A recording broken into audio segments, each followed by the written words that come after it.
Assalamualaikum warahmatullahi wabarakatuh. Perkenalkan, nama saya Agus Prianto dari 11 Pemasaran 1 Absen 1. Saya akan menceritakan tentang agresi militer Belanda kedua.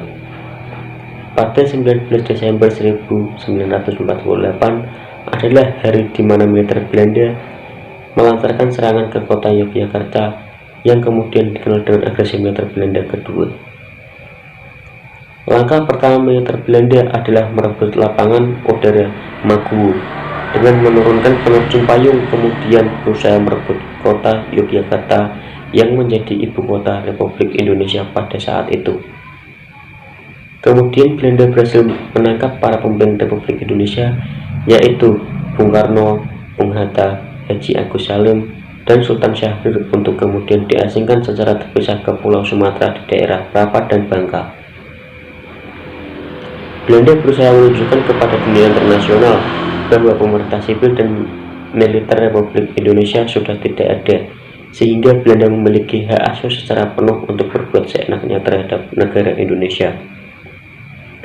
Memang Belanda sangat berhasrat untuk berkuasa kembali ke Indonesia dengan selalu berusaha meyakinkan dunia internasional dan rakyat sipil Indonesia bahwa pemimpin Republik dan militer pada saat itu disebut TKR, yang menjadi cikal bakal TNI adalah para pengacau setelah perginya Jepang.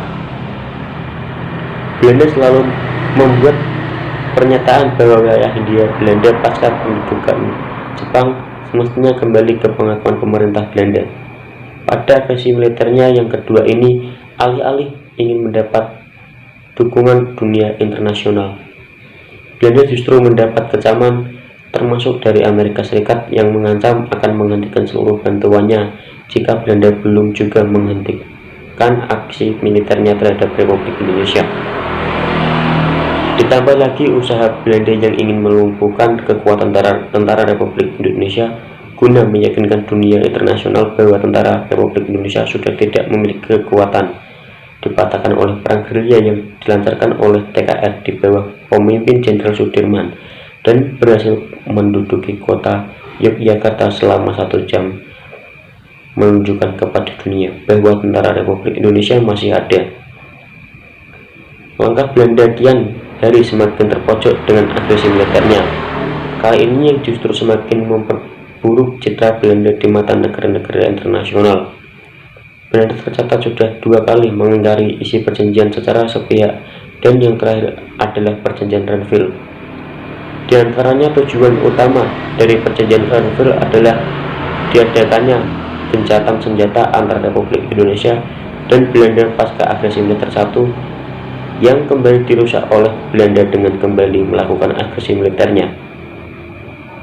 Pada akhirnya Persatuan Bangsa-Bangsa dan Amerika Serikat mendorong agar pemerintah Belanda dan Republik Indonesia kembali ke meja perundingan untuk menyelesaikan konflik, di antaranya ialah konferensi meja bundar.